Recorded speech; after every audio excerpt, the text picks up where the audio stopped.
Like करें हमारी video को और चैनल को भी ज़रूर सब्सक्राइब कर दें। तो दोस्तों चलते हैं हमारी वीडियो की तरफ।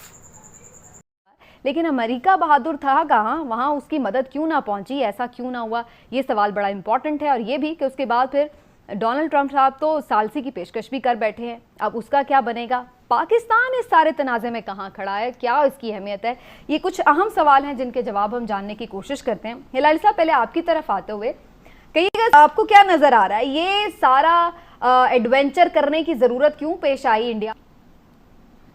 बड़ी सिंपल रीज़न ये है कि मोदी जो है एक इलेक्शन तो उसने जीता है। वो कहता है, वो बीजेपी कहती है कि बालाकोट ने हमें एक इलेक्शन जिताया। हमने जितना झूठ कहा बालाकोट के बारे में, लोगों ने कहा ये डट के लड़ते हैं पाकिस्तान के ख़िलाफ़ और ये हमें कश्मीर लेके रहेंगे, इसलिए मोदी को बड़ा बहुत ही सपोर्ट मिला इलेक्शन में, नंबर 1। दूसरी बात ये है कि अब देखिए 1962 में इनको एक सबक मिला था, बग़ैर किसी को बताए होता है नेहरू साहब ने जाके पूरा लद्दाख को सीज अक्साई चिन, जिधर इनका ये डिसएग्रीमेंट है, उसको ग्रैब करने की कोशिश की, ये करने के कि हम ये हमारा है। चाइना ने उनको बहुत बुरी तरह से डिफीट। अच्छा, उसके बाद 1987 में राजीव गांधी ने जाके एक बड़ा अच्छा एग्रीमेंट किया था चीनियों के साथ। उसने कहा देखो हमारा डिस्प्यूट है लाइन ऑफ एक्चुअल कंट्रोल में, और हम और तुम बैठ के ये मैटर को पीसफुली सेटल करना चाहते हैं, और हम कहते हैं तुम्हें सिर्फ और सिर्फ हम पीसफुली इसको सेटल करेंगे। चीन ने कहा बिल्कुल ठीक है, बड़ी अच्छी बात है। और देखिए 1987 में से देखे काफ़ी 20 साल तक चलता रहा मामला इस तरीके से। फिर मोदी साहब जब आए, उन्होंने क्या किया, उन्होंने 70 रोड्स, ब्रिजेस और एक एयरपोर्ट जो गुड इनफ फॉर रशियन सुकोइस के लिए बनाया। तो हाँ। चीन ने कहा कि भाई हमने तो पीसफुली सेटल करना था, ये तुमने ये क्या कर रहे हो भाई, ये ख़त्म करो। इसका मतलब ये है कि तुम्हारी कोई और तैयारी है, कोई एग्रेसिव तैयारी है। इसने कुछ बात ही नहीं सुना।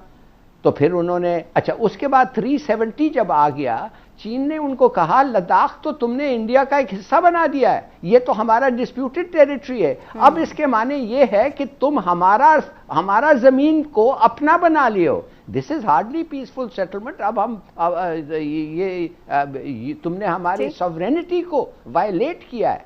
तो इसलिए जब उन्होंने ये सब चीज़ें देखा समीना, उन्होंने कहा हम इसको मानते नहीं हैं, हमें इस पर कोई भरोसा नहीं है, ये इस किस्म का आदमी है। और 5 मील 7 मील जो आप कह रहे हैं शायद अंदर आ गए हैं। अब इससे क्या बेनिफिट होगा, आपने कहा शुरू में पाकिस्तान का। पाकिस्तान के 2 बेनिफिट्स हैं इसमें। एक बेनिफिट तो ये है कि अगर इंडिया और चीन का फैसला हो जाता, और समझिए अगर उस लाइन पे फैसला होता जो इंडिया चाहता है, तो 7 मील के फासले तक इंडिया का हुदूद आता। इसका मतलब यह है कि 7 मील के बाद काराकोरम हाईवे जो है इंडिया के कंट्रोल में हो सकता था। एक दफे आप काराकोरम हाईवे को बंद कर दें, एक दफे सिंकियांग, तो फिर पूरा सीपैक इज गॉन, खत्म। कोई फायदा ही नहीं। इतने बिलियंस आपने खर्चा है, वो इंडिया के कंट्रोल में आ जाएगा। तो एक तो ये बड़ी अच्छी बात हुई। दूसरी ये है गिलगित बल्तिस्तान में इंडिया जो कहता रहता है ना कि हम ये ले लेंगे वो ले लेंगे, अब कैसे लेंगे आप?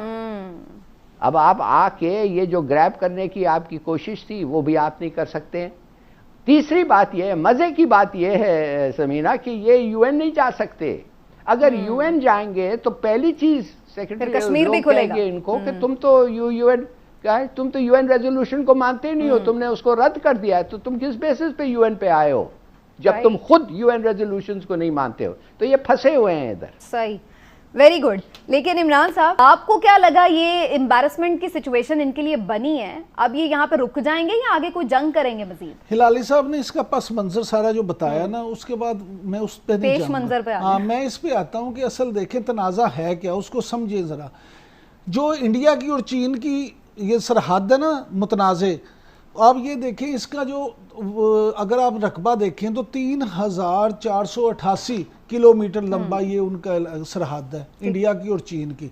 और फिर मामला ये है कि अब इंडिया को असल तकलीफ कैसे हुई? तकलीफ ये हुई कि इंडिया, इसराइल और अमेरिका, ये तीनों मुल्क नहीं चाहते कि पाकिस्तान और चीन की दोस्ती मजीद मजबूत हो। वन बेल्ट रोड अगर बन जाता है तो उससे इनको ये तकलीफ है कि इंडिया का मामला, सी पैक, ये वाली सारी चीजें हैं, तो ये तो बहुत आगे निकल जाएंगे और सुपर पावर हकीकत दिक्कत में चाइना बन जाएगी। ये अमेरिका को किसी तरह भी वारे में नहीं है। अब उन्होंने इनको हल्लाशेरी दी कि भाई आप ये करो और इस तरह से ये सारा करो। चीन पहले तो देखता रहा, चीन ने कहा अच्छा बच्चू अब मैं तुमसे निपटता हूँ। अब चीन ने क्या किया, पीपल्स लिबरेशन आर्मी के 5000 लोग अंदर भेज दिए फौजी, और एक इतला के मुताबिक तो उनके 75 फौजी असले समेत इंडिया के अपने कब्जे में भी कर लिए, उनको कैदी भी बना लिया। और 72 जो है वो इंडियन अखबार के मुताबिक 72 फौजी जेर इलाज भी हैं इंडिया में, जो जख्मी हो गए, ठीक ठाक फेंटी पड़ी है, ठीक ठाक फेंटी पड़ी है। अब अगर आप ये देखें ना कि इंडिया और चीन अब क्या ये बड़ी जंग की तरफ जाएंगे, तो इसमें मेरा जवाब है कि नहीं, ये बड़ी जंग की तरफ नहीं जाएंगे। अच्छा, उसकी वजह ये है कि इन दोनों का 90 अरब डॉलर सालाना तिजारत का हजम है, 90 अरब डॉलर। इसलिए ये दोनों जंग जो है ना अफोर्ड नहीं करते। लेकिन इंडिया का जो हिलाली साहब ने कहा था ना शारा काराकोरम वाला मामला और गिलगित बल्तिस्तान वाला, असल में जब दयाबिर बादशाह डैम भी पाकिस्तान ने शुरू किया, इंडिया को वो भी तकलीफ है। इंडिया हालांकि 124 से ज्यादा डैम बना चुका है इन दरियाओं पे जिन पे पाकिस्तान का राइट है, लेकिन उससे पाकिस्तान को फायदा होता नजर आया। उसने कहा ये भी दूर करे। इसलिए ये सारी गेम जो थी ना, ये असल में अमेरिका और इसराइल के माँ पे हुई है। लेकिन अब जब उसके दांत खट्टे हुए हैं तो अब मैं समझता हूँ अमेरिका भी फिर पीछे हट गया। अमेरिका तो आपको पता ही है, वो तो हमेशा हमारे साथ यही करता है। अमेरिका जितना जो है ना नाकाबिले एतबार दोस्त अमेरिका इन हवालों से, उतना तो कोई भी नहीं। अब वो बल्कि सालसी की पेशकशें करता है। तो इसीलिए ना वो चाह रहे कि ताकि ऐसा ना लोग ये तासुर ना जाए कि ये हमारा भी इनको। लेकिन हिलाली साहब, मैं तो ये भी सोच रही थी कि जो पाकिस्तान करना बताना चाह रहा था दुनिया को कि हर जगह पे देख लें, ये बेसिकली इंडिया है जो इंतहा पसंदी करता है, हर जगह यही जाके पंगे लेता है। भले वो श्रीलंका में मामला हो, भले वो नेपाल के साथ मामलात हों, भले आप ये कश्मीर का मामला देख लें, अब चाइना के साथ भी इन्होंने ये पंगा किया। तो बेसिकली तो एक्सपोज हो गया ना इंडिया कि पाकिस्तान का मौक़िफ़ ठीक है फिर, कि यही है जो खित्ते को सुकून नहीं लेने दे रहा। पाकिस्तान इसको मजीद कैसे अपने फ़ायदे के लिए इस्तेमाल कर सकता है, स्पेशली फॉर कश्मीर कॉज? देखिए, ये आपने बड़ा अच्छा सवाल है आपका। और नेपाल जो है, आज उन्होंने एक मैप पब्लिश किया है जिसमें उन्होंने वो काला पानी और वो दूसरा एरिया जो वो क्लेम कर रहे हैं, उन्होंने नेपाल के अंदर उसको रखा है। लेट्स नॉट फॉरगेट कि इस वक्त एक कम्युनिस्ट गवर्नमेंट है नेपाल में, कम्युनिस्ट गवर्नमेंट। और मेरे ख्याल में ये कम्युनिस्ट गवर्नमेंट जो है, चीन के साथ इनकी बड़ी अच्छी दोस्ती भी है। तो क्या करेगा हिंदुस्तान? बात करेगा कि फोर्सबली कुछ करेगा? दो भी वो करे, उनके खिलाफ जाएगा। अगर वो फोर्स इस्तेमाल करें तो लोग कहेंगे देखिए ये बुली है। एक तो ये एक मुल्क के साथ लड़ते हैं पाकिस्तान जो 7 गुना उनसे कम है, और अब नेपाल के साथ लड़ते हैं जो 70 गुना उनसे कम है। तो ये किस किस्म का मुल्क है? लेबर्स को बुली करता है। साथ साथ श्रीलंका के भी साथ उनका कोई प्रॉब्लम है इस पे, पोर्ट्स पे और ये वो। मेरे अपने ख्याल में समीना, मूडी जो है ये इसको हमें समझना चाहिए। ये इस्तेमाल फोर्स करेगा, मैं नहीं समझता कि this is the end of the matter. देखिए, what does he have to lose? अगर आज के सिचुएशन में अगर वो फैसला मान जाए चीन के साथ, तो उसका तो लूज है हर लिहाज से वो लूज किया है। उसके स्ट्रेटेजिक ऑब्जेक्टिव्स नहीं है, उसका पॉलिटिकली उसको बड़ा धचका पड़ा है। तो ये कुछ करेगा, और मेरे ख्याल में जितना ये करेगा उतना ही उसको मजीद नुकसान करेगी, और इतना हमारे लिए अच्छा। बिल्कुल ठीक है। चलिए देखते हैं आने वाले दिनों में क्या होता है। पाकिस्तान को भी बड़ा केयरफुली अपनी स्ट्रेटेजी बनानी होगी, लेकिन जाहिर है कि चाइना और पाकिस्तान साथ साथ खड़े हैं, और अगर दुश्मन मुश्तरका हो तो फिर मिलके भी कोई प्लानिंग की जा सकती है। बहरहाल जनाब, इसी पॉइंट पर आपसे इजाज़त लेने का वक्त हुआ इंशाल्लाह। नमस्कार दोस्तों, स्वागत है आप सभी का मेरे साथ।